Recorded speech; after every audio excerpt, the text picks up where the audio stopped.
Oh, però fate casino voi due. Buonasera, welcome everybody. Ciao New York. Welcome to this Brunello di Montalcino tasting. My name is Filippo Bartolotta. I'm delighted to be hosting this masterclass on the Riserve Brunello di Montalcino 2015 vintage. We are live from Milano. Our room is full of people from Milano, quindi Milano says hi to New York. And I don't know if you can hear they're cheering and hooing, and New York says hi to Milano, I'm sure. How are we going to be doing? Ciao ragazzi, ciao! Salutiamo New York. Wine is the greatest human glue, and we're happy to be here. We're very grateful. We're very lucky to be in this business. This is a phenomenal drink, and we're going into one of Italy's greatest terroir. I'm not saying because I have the wines of Brunello in front of me, but what I'm saying is that this is, without any doubts, Italy's strongest appellation with regards to the collective brand. So in other words, whenever you see the logo of Brunello di Montalcino, people, whether they are in the wine world or not, will kind of start feeling excited about it. Here in Italy, it's the same. If you have a birthday party or Christmas and you want to make sure that your mother, brother, sister-in-law are going to be happy, you're just going to get a bottle of Brunello, whatever it is, tack, and people feel like, oh, you love me. So Brunello has got this reputation. So the focus, the goal of this tasting today is to understand why, and specifically to understand why they reserve us today. Of course, Italiano with the phone that is ringing is mamma. Allora, it really is my mom calling, of course. I'm going to have like a 15 minutes, like a little introduction about the area, and then we're going to move into the wine pouring. So, Brunello di Montalcino. Brunello di Montalcino. That says it all, right? Like it's a wine that comes from one village, period. Brunello di Montalcino is a square. There you go. That's Brunello di Montalcino. Like that, maybe. So what you've got is a beautiful square that looks like an oasis outside of Montalcino. 3,500 hectares of Brunello. You don't have any vineyards. It's just like a miracle. Here is a river, here is a river, here is a river, there is a river. Outside those rivers, there is no Brunello vines. Orcia, when I say river, it's more like streams. You can walk because there's no water. But the Orcia River goes all the way to the sea. Then you have the Ombrone on the northern side. Then you have the Arbia on on the western side. The northern side you have Arbia and Asso on the other side. Forget about the names of the river. What is interesting is the fact that Brunello is made here, and you have 4 different sides. So southwest is a Brunello di Montalcino closer to the sea. It's going to be 40 kilometers, like 25 miles, and you are going to be ready to go for a swim and some spaghetti with clams. Or on the northern east side, you will be closer to the forest, towards Siena. And the soil, while on the southwest, tends to be more sandy, a little sandier, more pebbles, going towards the river. There's going to be some stones. They found on this end the skeleton of an entire whale. Before we're going to heat the glasses, I'm going to mention some of the secrets of Montalcino. Number 1 is the fact that it's only here. The number 2 is the fact the seaside is over there, very close by. Soil composition. 15 million years ago, used to be an ocean here, and that's why on this southern end you have a lot of sand, and they found this skeleton of an entire whale that they call it, of course, He went by the name of Brunella, la piccola balenottera pliocenica. So when you go into these vineyards, davvero, you go into these vineyards, you will find shells all over the chart. As you move up, because what happens is that here is Montalcino, but it's like a mountain. It is a little hill, 600 meters above the sea level. Here is Montalcino. So in the southern end, you have more sand. And as you go up, what happens is that you'll be having sand will become much more clay, and then it will be way more rocky. And then rocks becomes like silt, galestro toscano. Galestro is a type of soil that looks like a schisty soil, like lamina that you can grab, and you just do like that, and it breaks immediately. On the southern east end, you have a very specific geographical feature that makes Montalcino what it is, which is a volcano. Yes, it's not an active volcano, but it's a 1,700 meters and 40 above the sea level, so it's a mountain. You can snow in wintertime. Great chestnuts, you can make Brunello there, fantastic extra virgin olive oil. 50% of the land in Montalcino is forest. Oh, allora, scusate ragazzi, pensavo di averlo chetato. Ma perché fa così? Sorry. Mountain protecting Montalcino from the eastern winds. So as a result, seldom you come across to hailstorm and frost, thanks to the Monte Amiata. Monte Amiata, the last eruption was like 300,000 years ago and reshaped the entire area surrounding here. And as a matter of fact, out of this part on the eastern side, there's the famous Crete Senesi. Maybe you guys have seen the little group of cypress trees in the Crete, quello iconico, I cipressi bellissimi. Nothing much can grow over there, but there is one great thing that wine lovers love, which is truffle. Crete Senesi, you don't have wine, but you have black and white truffle. They grow over here. Actually, Mr. Locatelli, chef in London, we're in New York right now, so forget about Locatelli, he's actually getting his white truffles over there. Northern side, this part of Montalcino is actually not only one of the oldest parts of Montalcino, is one of the oldest geological formation of Tuscany. We're going back to 140 million years ago, which tends to be much more clay-based, and clay is tough and colder. Expectations in the glass, northern, west, and a little bit of the northern east side of Brunello tends to be more floral, less Mediterranean, a little bit tougher when young.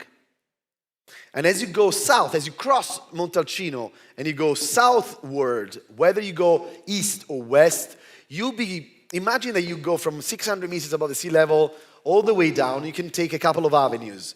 Towards the west, you go in the Via Maremmana, towards the sea.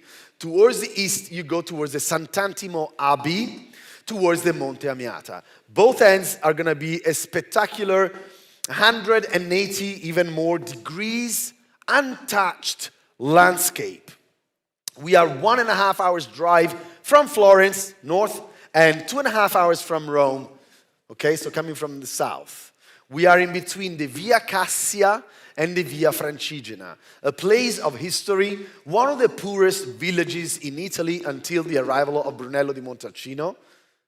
In the 60s, when a lot of people started to go to Montalcino, they found a village that until the mid-80s was actually without any running water or electricity. You have to imagine the Tuscany in general, in the 60s, a lot of Americans actually started to come by villages for 2,000 euros. People purchased a little village with the church and everything, but there was no running water, no electricity. 1985 is when all of a sudden people said, hold on a minute, I need some running water, but above all I need central heating. Because 1985 is when overnight, during winter, most olive trees kicked the bucket. They died. tutti gli olivi in Toscana morirono nell'85, but not in Montalcino. Montalcino is amazing because it's a different climatic condition. That's why I was saying it's like an oasis. But it's not just an oasis geographically speaking. Even under an anthropological point of view, the winemakers in Montalcino are of a special breed. They are very stubborn. It hasn't been easy to live in Montalcino all the way up to the 80s. The family that has been responsible for the arrival of Brunello is the Clementi Biondi Santi. Biondi Santi were a family of poets, agronomists, scientists, soldiers who fought the war of Risorgimento to unify Italy. Amazing people who were thinking really forward. And they weren't just thinking about making their own wine to become wealthier and richer. They were making a wine to allow an entire group of people to enjoy a better life. Biondi Santi was pushing so many people to say, make Brunello, make Brunello. How come that Brunello is so different from anything else in Tuscany, and to be honest, in Italy as well? It's because Biondi Santi believed on the idea that he had to produce a pure, 100% Sangiovese, without any presence of Carnaiolo, Colorino, Ciliegiolo, Mammolo, or Malvasia or Trebbiano, two white varieties. I would like to carry on the white varieties because a lot of wines have been using a little percentage of white varieties to fix the color of Sangiovese. Sangiovese is the most cultivated variety in Tuscany, actually in Italy. Don't know really why, because it's difficult to grow. It's an early budding variety and a late ripener, so a lot of shit can happen during this time. A lot of downy mildew, powdery mildew, a lot of things can happen. It's a very thin-skinned variety. So it's not that easy to make a wine bold in color, with structure, and above all a color that can age. But Biondi Santi understood that Montalcino was a little bit different.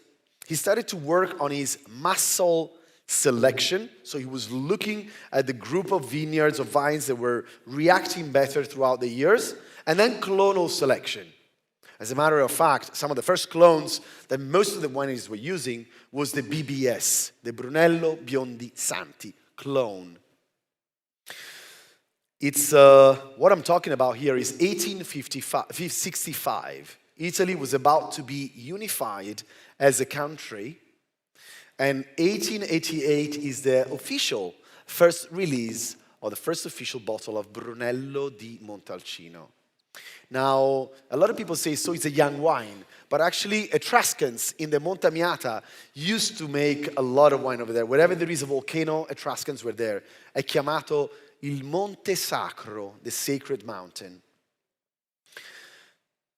But Brunello di Montalcino, as we know, is a modern wine. I nostri amici, anche da New York, guys, if you want to start pouring wines, we're going to move on into the glass. 1888, what happened? Since day one, Biondi Santi, a super elegant gentleman, Franco Biondi Santi, I've been meeting with him for so long, tasting all the wines from the 60s onward, from the barrels, a super elegant gentleman, as elegant as these beautiful tall trees, the cypress trees that got to his home. Later on, fun enough, I realized my name is Filippo Bartolotta. Only later in the years, when he was becoming older, he was telling me, you know, Filippo, I know another Bartolotta. He's my tailor. And I was like, Bartolotta in Florence, there is only my family.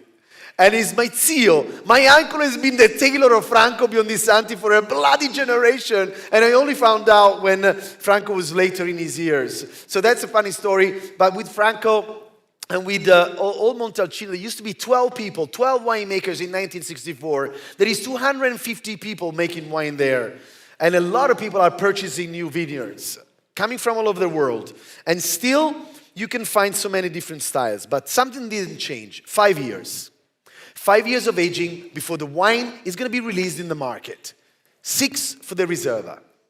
5 years of which 2 in the oak, and yet some of the wines that we'll taste today, some of the older schoolers that use the big old vats, a big old vat is like this panel here, would be using even 3, 4, 5 years of aging in the big cellars. But this is not French or American oak. It's a very neutral kind of oak that I'm talking about, is Slavonian oak that is this thick.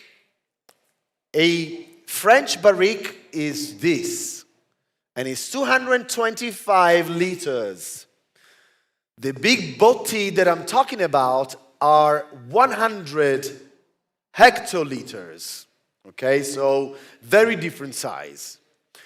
I was saying how Sangiovese is thin skin, and it's difficult to use barrique with Sangiovese. Someone knows how to use it. Sangiovese has got 50% of the amount of skin, literally. If you go eat a berry of Cabernet Sauvignon, it's gonna take you like a few minutes to just go through it. It's like super tough skin. That's why the color and the Schwarzenegger character that usually comes off from Napa tend to have, for instance. But when it comes to Sangiovese Montalcino, you have to think more, rather than a bodybuilder, think more like a marathon man. There is muscularity, but it's leaner. And there is more transparency. This is the trend that I'm witnessing. This year, I've been going through all the Montalcino wines twice. The trend in Montalcino is to go for clearer, brighter, more transparent, more brilliant Brunellos.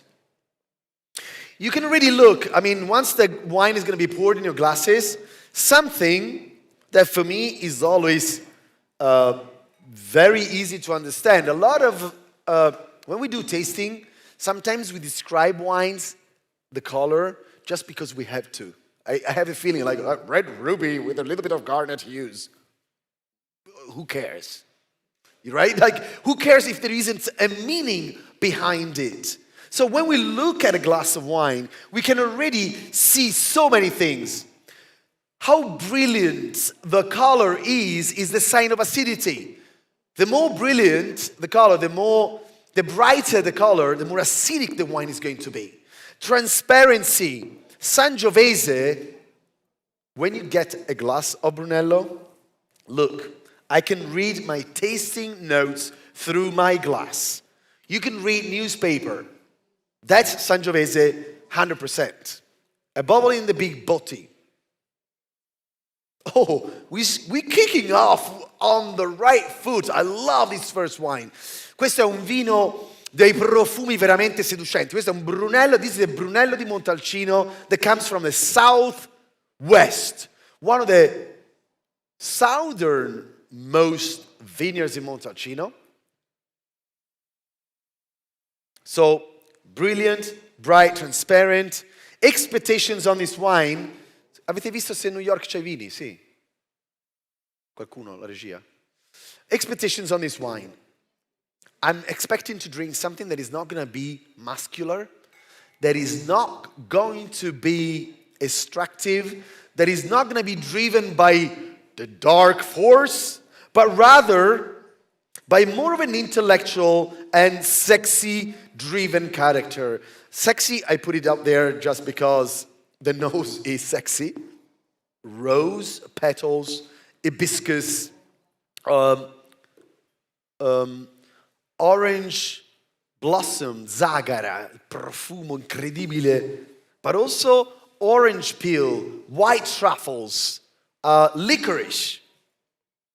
This wine is so elegant. And now that I got back in there, I've got these raspberries, pomegranate, strawberry jam. It's all about the red fruit. There's nothing on the darker side. But yet there is an element of dry herbs and gunflint. When we talk about minerality, that's minerality, right? Like there is this subtle flintiness, like literally like gunpowder. but also elegance. It smells sweet. I know that the nose cannot detect sweetness, but actually there is a sweet aroma. On the palate,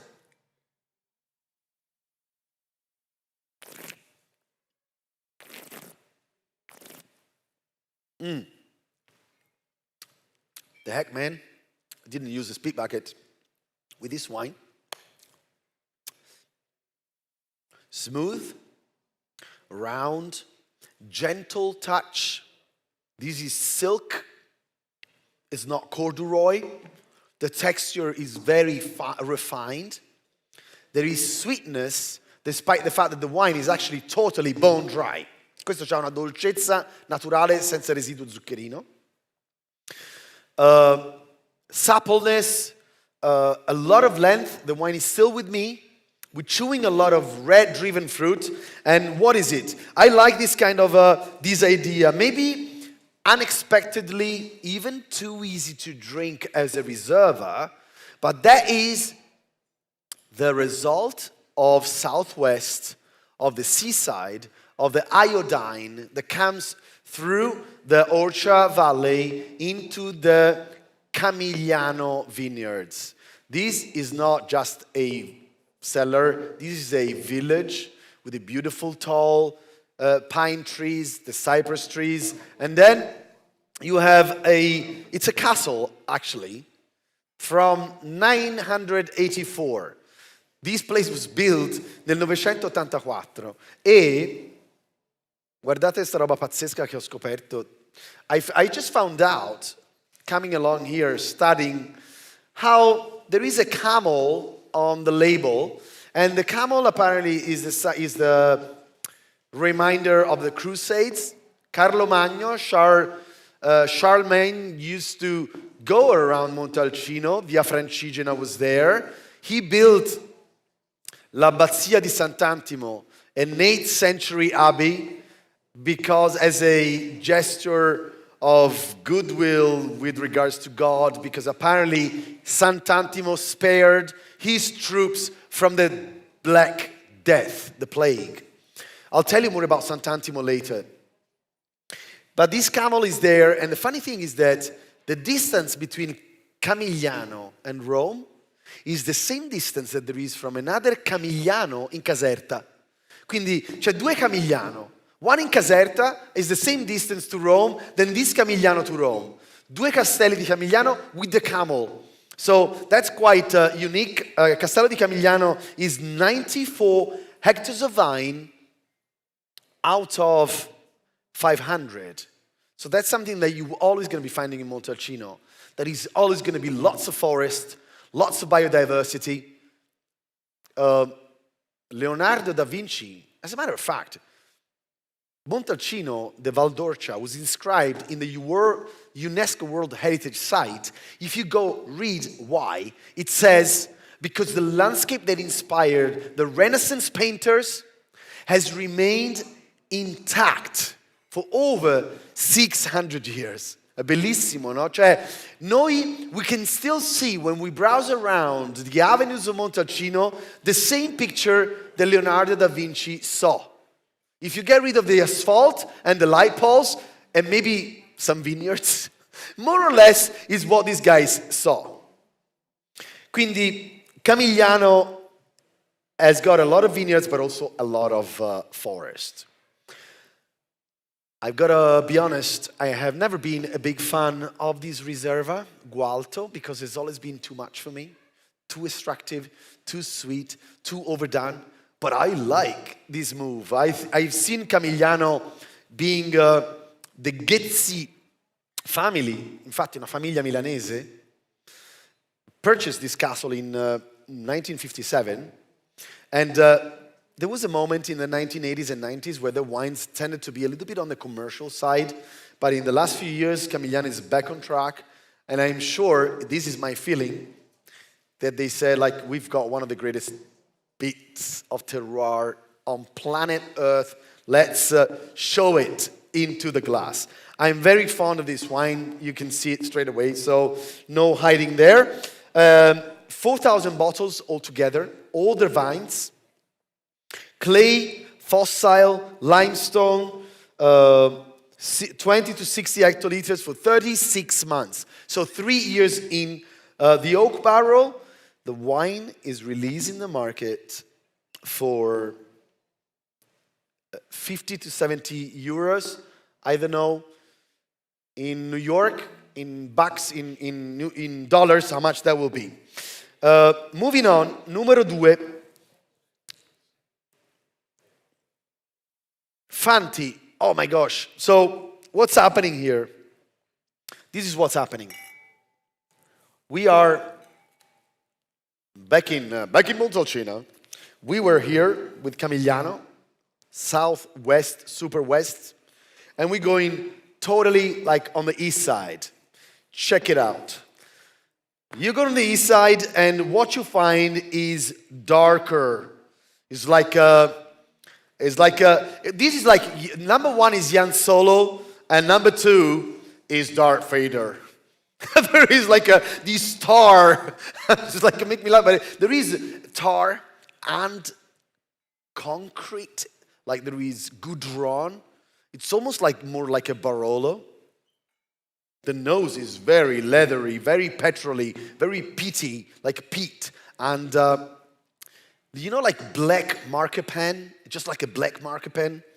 So inky, balsamic, prunes. It's not about the red fruit. It's all about the prunes, the black cherries. Let me see how many. Oh yeah, this is the Riserva. Filippo and Elisa Fanti make this wine on the southern eastern slopes. This is the Riserva Vigna Le Macchiarelle. And here, there is something that actually, now that I think of it, they go for 30 tons per hectare. Now, in general, like an average yield per hectare in Montalcino is around 70, 75, 70, 80. 30 is 50%. So they are looking for extraction. They're looking for concentration. These are the older vines. This wine is not produced always, but only in the best vintages. Tougher soil than the first wine, you can tell. Still, the wine goes also in tonneau. It's not in the big barrels. So there is a little bit of the extraction of the oak spices.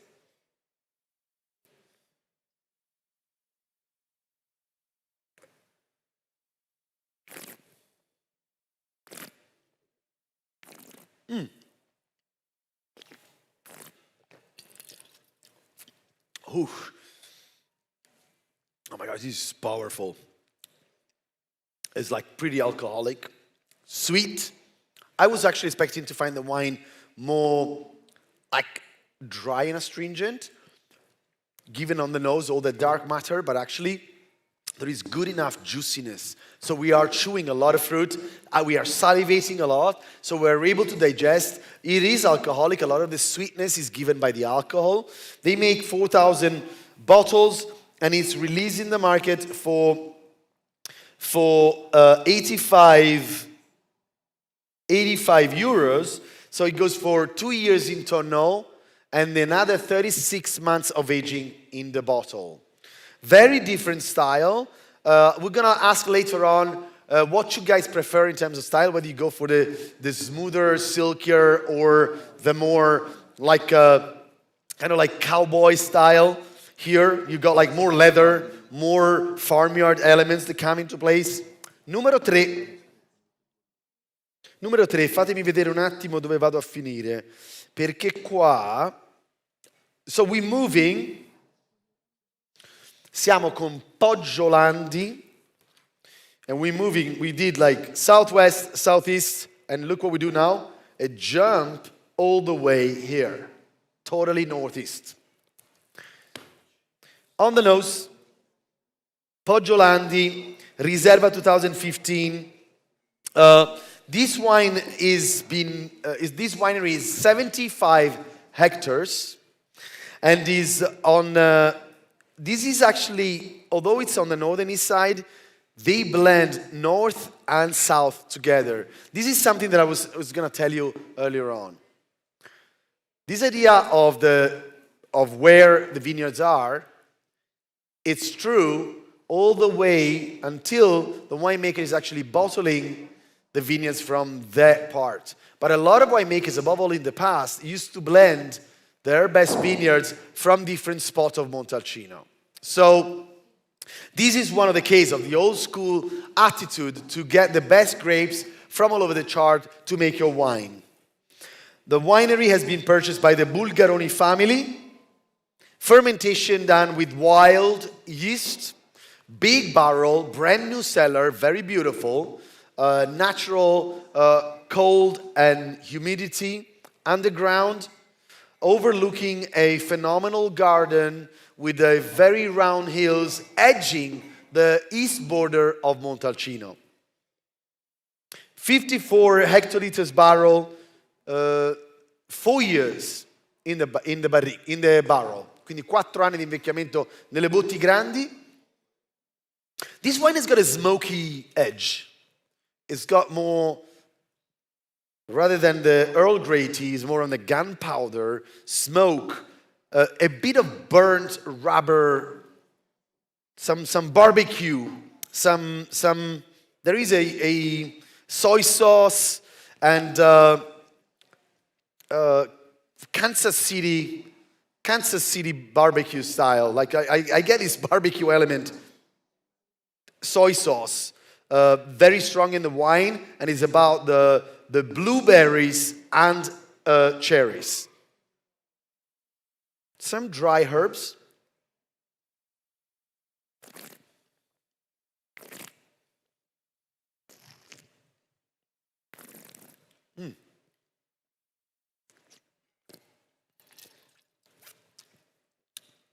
Attenzione, this wine is forcing us to a little bit of extra work because I think it's a little bit close right now. The presence of the oak is a little bit there. The wine needs some oxygen, but on the palate, there is a lot of structure, like the 15th century fortress in Montalcino. There is a little bit of dryness right now, but also I felt that there was bits of juiciness and something very interesting with some salty bites right in the middle. So it's a Riserva that is gonna be needing some extra time. I don't think there is a little bit of oak spices that are intruding right now on the palate. I'm struggling to digest these tannins a little bit, but I think all in all, there is good enough fruit and elegance for the wine to go ahead. 1, 2, 3, 4. Ve lo dico tra un po' perché New York gli manca un vino. Allora, il numero 4. Numero 4, we're moving from right opposite. So our journey in Montalcino has been like this. Southwest, southeast, northeast, and now northwest. Okay? This is a vineyard, Carpineto, that is located right on top of Montalcino. As a matter of fact, from the vineyard, you have a beautiful view of the 15th century fortress where the people of Siena in 1559 had to go hide themselves against the Florentine, and ultimately they had to give up to the Medici family. Siena has been the last republic, independent republic in Italy to give up his freedom, shall we say, and he had to go under the Medici family. People from Siena don't like that at all. I was born in Florence, and whenever I go in Siena, even if I get a cup of coffee, dico, buongiorno, posso avere un caffè? They spot my accent and they start giving me hard time because I'm the enemy. Can you believe it? Like after 500 years, like the fight between Florence and Siena is still on. That is bonkers. But anyhow, the 6 balls of the Medici on top of the fortress of Montalcino is actually quite hard for the people in Siena to take. Carpineto.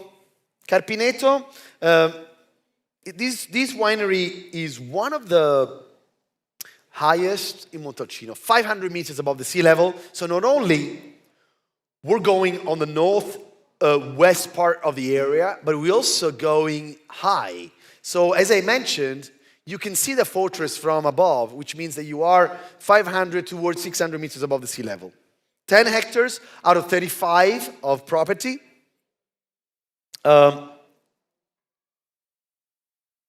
42 months of big oak cask aging. So it's a lot of time, but only on big Slavonian oak cask. I find the nose very gentle, very fruit-driven. I find it lots of raspberries, broom flower, blood orange, tangerine, broomstick as well, la saggina in italiano. And herbs. It's like Provençal herbs. I think it's very elegant on the herbal side.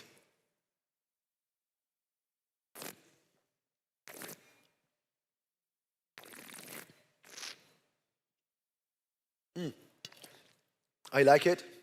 I find the wine good balance. Not too much alcoholic. Quite crunchy fruit, red-driven fruit. Good acidity. Once again, the blood orange freshness comes through the palate.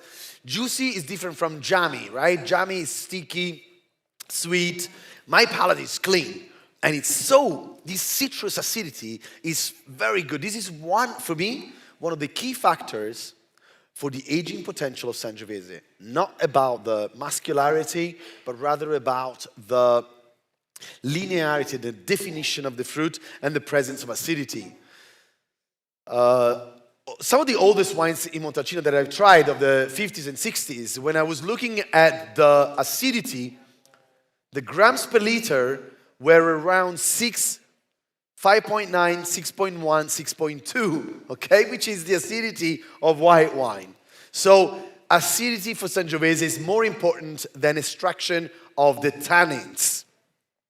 For too many years, a lot of people in the late 90s have been trying to understand data coming from Bordeaux. Phenolic maturation has been an obsession for a lot of winemakers, but it was based on Cabernet Sauvignon, which has nothing to do. You are in Bordeaux, it's a swamp, Cabernet, Merlot, Malbec, Petit Verdot, totally different varieties. Here is Sangiovese, thin skin, southern. People finally have understood that. So this is a very typical northwest style of Brunello di Montalcino. So there is fruit, but there is floral. The tannin, the wine is quite austere. Is not too generous with the sweetness, but I think is sweet enough. Allora, a questo punto, un'attenzione, una notizia di tecnica per i nostri amici a New York.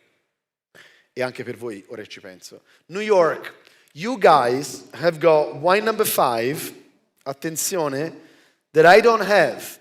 Milano doesn't have wine number 5. Voi non vi preoccupate perché io vi parlerò di quello che abbiamo.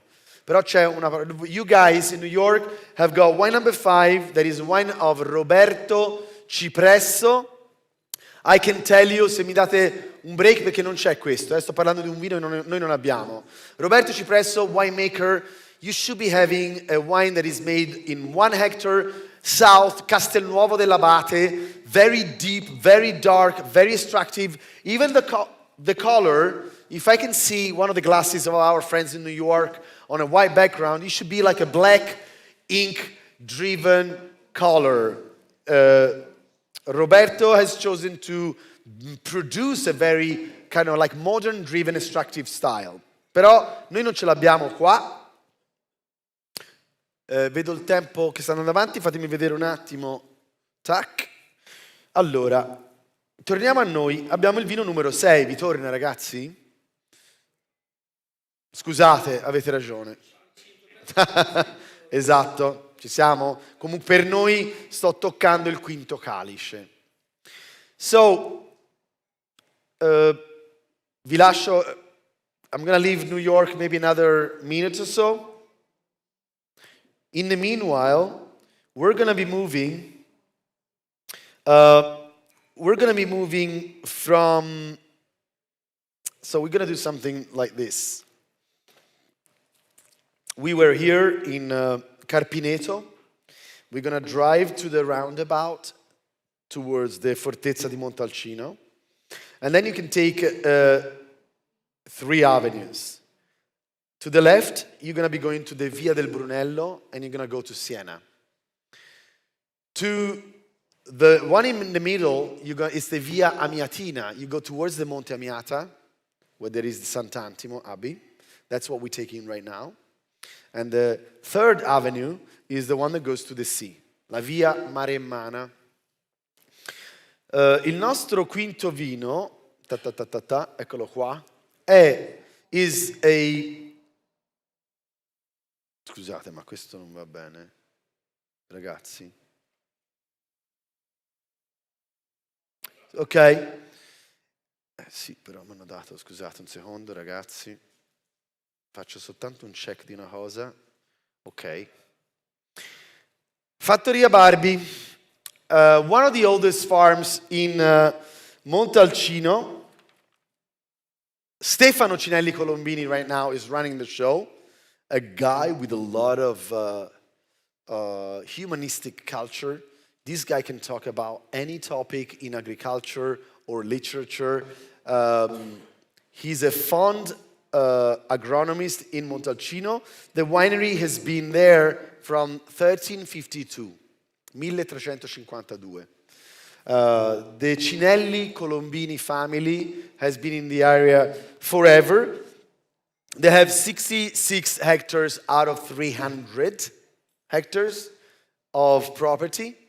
And in general, this winery works towards a more traditional kind of approach, so bigger oak barrel.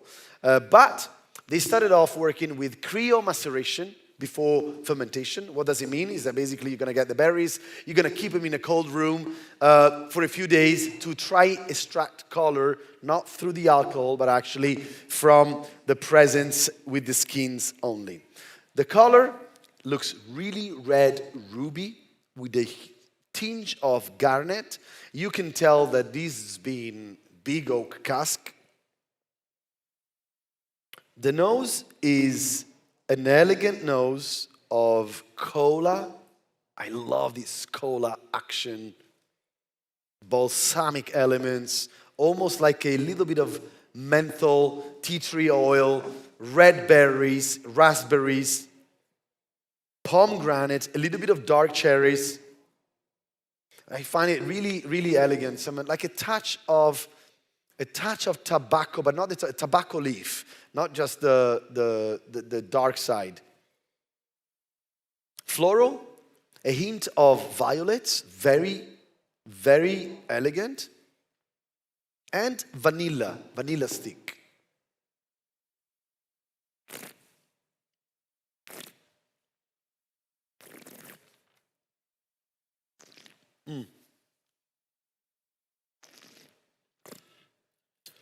On the palate, whoosh, alcohol, but also black pepper. I love the black pepper spiciness. Spicy, this is a spicy wine. Cinnamon, nutmeg, black pepper, crunchy. There is alcohol, but there is a lot of acidity.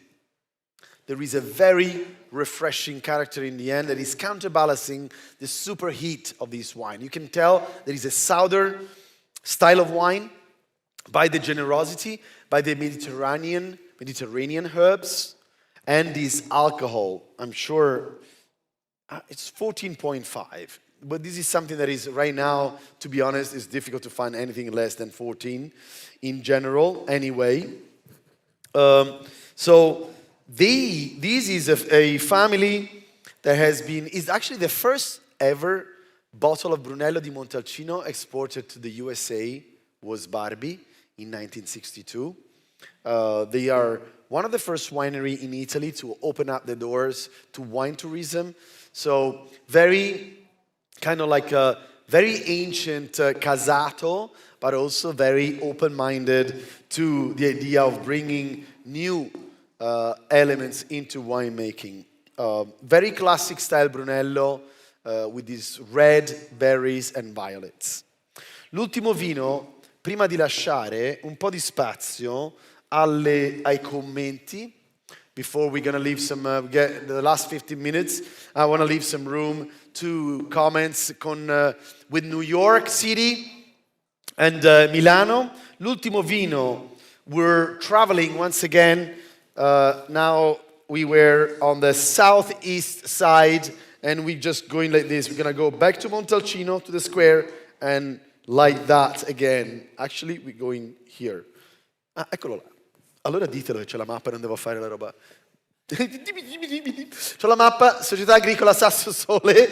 So, Sasso Sole means Sasso is stone, Sole is sunshine, means is a stone full of sunshine. We are once again closer to the vino numero 1, 2, 3, to the third wine.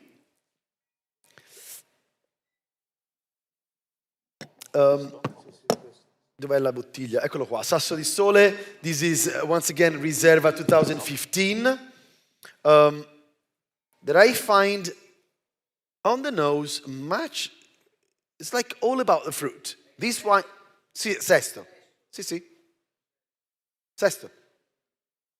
This wine is all about the fruit, is all about the cherries. It's more fruit-driven than the other wines. We had in the other wines some herbaceousness, some gunflint, some oak-driven spices. This is more about these very ripe cherries, damsons, plums, with some smokiness, a touch of smokiness right underneath.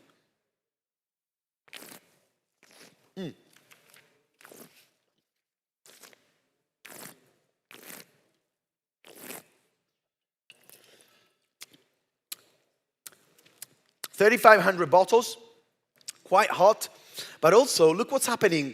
Look how different.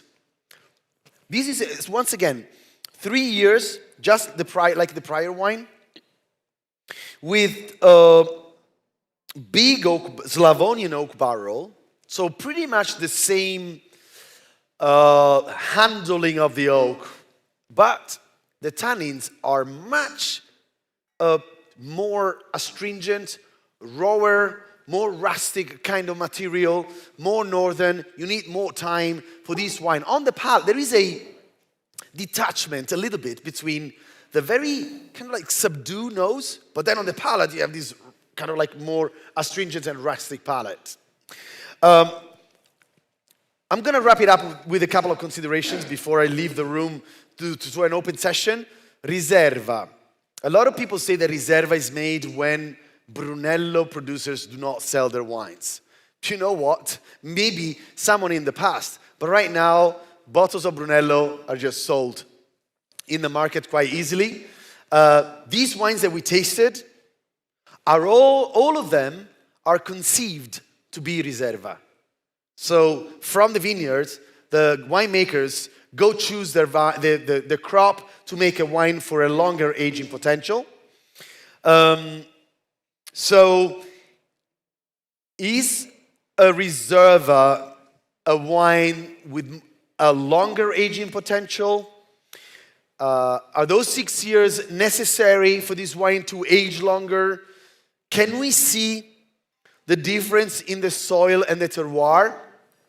I think that, once again, funny enough, all of the wines that I tasted from recently, not, in the 50s and the 60s and the 70s, are all wines that weren't Riserva actually. And all of them were smashing with 12 and a half in alcohol. So these Riservas are usually chosen by either oldest vines or specific given spots like the Gualto. So in terms of whether or not we're able to detect the diversity of the different spots, I think it's still a little bit too early. Sometimes you can. And it's interesting when you get a winery that works similarly to another. So what I'm trying to say, if you have a winery that would use big Slavonian oak cask in the southwest and big Slavonian cask on the northeast, and at that point it would be interesting to do a tasting like this. But it's still, for me, early stages to talk about that. Allora, 10 minutes left. It feels like I'm being like Tom Cruise with that time remaining, 10, 47, 46, 45, explosion. Grazie intanto a Milano per avermi ascoltato. Grazie mille. Grazie New York, se possiamo vedere New York. Domande, considerazioni, commenti, questions, comments, your points of view. What you guys reckon about these wines? In italiano e in inglese, come preferite? Che ne pensate? Cosa vi è piaciuto di più? No. Come? Ho sentito un commento ma non lo sento poi. Alzate la voce. Potete parlare italiano e in inglese e casomai vi traduco, Anche New York. New York c'è una domanda? Che dicevi Alberto? Oh, so New York, Milano is giving you room for your questions and considerations. They've been America first. That's something else, though. It doesn't work well with New York, I think. No, cominciamo con Milano, dai ragazzi. Che ne pensate? Soprattutto anche quelli che hanno già partecipato, no? Magari sono vini un po' diversi. How do you guys see these wines? Come li vedete? Ci siamo solo noi, non c'è nessuno che ci ascolta. Io ho preferito il terzo. Di 5.000 persone, siamo live su YouTube. Dai, a parte gli scherzi, cos'è che... Ok. C'è una domanda? No, non è una domanda, è un'osservazione. Io ho preferito il terzo, non mi ricordo, mi sembra... Poggiolandi? Sì, esatto. Quindi... Secondo me è il migliore dei 6. Ok, ti è piaciuto anche questo lato un po' più austero forse, no? Anche al tannino in bocca, profumato? Sì, di tutto, cioè era meno alcolico degli altri, l'ho sentito meno pesante. That's a good point, questo è vero. È più piacevole. So, for our New Yorkers, there's a gentleman here that loved wine number 3 because he believes, and actually agree with this fact, that is the least pungent with the alcohol. So he loved this elegance. Abbiamo il signore con la mano alzata, ma c'è anche una signora qui davanti. Se vuole cedo la parola prima alla signora, io sono molto cavaliere. Però Vai. comunque la mia è un'osservazione velocissima, è bellissimo ascoltare la riflessione, probabilmente giusta perché sono d'accordo, del signore prima, e tutti hanno preso il terzo Brunello e lo hanno riassaggiato. Ecco, volevo condividere solo questa osservazione. Okay. Grazie. No, grazie a lei per aver condiviso. È la voce that comes from nowhere, perché non ho visto da dove arriva, è dietro la colonna. Abbiamo una signora qui con i capelli biondi e poi c'è il signore più indietro in fondo. No, lì accanto, sì, ce l'avevi? Eccola lì. I liked a lot the fifth one, Fattoria dei Barbi, because I found that it was really very elegant and balanced, really in all its aspects, in the flavor and also in the taste. Very, very Montalcino. That wine is shouting out loud, I'm Brunello. Poi c'era un signore laggiù in fondo, vero, con la mano alzata, che lo vedo dietro, accanto al tempo rimanente, 7 minutes, 18 seconds. Allora, una domanda di questo genere che ti apre magari una possibilità di allargare il discorso. Allora, questi Brunelli sono chiaramente tutti vini che hanno bisogno di invecchiamento per esprimere il meglio che hanno. Il diverso territorio, quindi col terreno, rispetto alla tipologia del vino, cosa vado a cercare io per capire come arriverà questo vino a parte l'acidità? Good point. So the gentleman here is asking, what do I look for? He underlined the fact that acidity is important in terms of aging potential. How do I choose my wines if I want to have more aging potential? Aging potential is related to a few factors. Acidity is one. Vineyard sites. It's like genetics. You know, you either are tall, blue eyes, and curly blonde hair like me, or you're not. So some sites are better suited for aging potential. In general, tougher soils hand over wines that are less ready to drink with more aging potential. So usually the northern slopes tend to have more of that. But this is a little bit generic because if you come across to a great winery, per esempio, in the southern end, Barbi has got some of the oldest collection in Montalcino. If you do not stress your vines and you grab 20 kilograms out of the plant, that's the other point. How many yields? What is the yields per plant? Quanta resa vuoi tirare fuori da quella pianta? È un altro fattore. Vintage, very important factor. Like a vintage like 15 has been very forward. Infatti queste riserve sono tutte molto avanti. A vintage like 16, you will see, is going to be less forward, less alcoholic, more elegant, but also a little bit tighter, so maybe with more aging potential. Domanda da New York? We have a message from New York. Wines were very enjoyable and speaker was great. Grazie, thank you. Appreciate. Se non abbiamo altre domande o altre considerazioni, ce ne abbiamo una, eccolo là. Qui sembra essere la casa d'aste. Probably my Toscanan origins are speaking for me, but I really appreciate the second one. It's really strong. It's Toscana, it's a Sangiovese. I can feel the leather, I can feel the fruity passion of the Sangiovese, and I really appreciate Fanti version. But all these are fine, and the Asian power is really important. Yeah, it's really. But that's interesting to have comments like, because of course these wines are very different. And I always said that the wine number 2 is the opposite end of the spectrum of wine number 1, or even the Poggiolandi. It's all about extractiveness, power, and structure. So there is always people that prefer to go on that end, or people that to go. To be honest, even Gualto, the first wine, maybe is even too ready to drink as a Riserva. Very enjoyable now, but I don't know in terms of aging potential how many horses I would bet on here. Lovely though now. Ci andiamo a fare un risottino all'ossobuco? Grazie ancora ragazzi, grazie.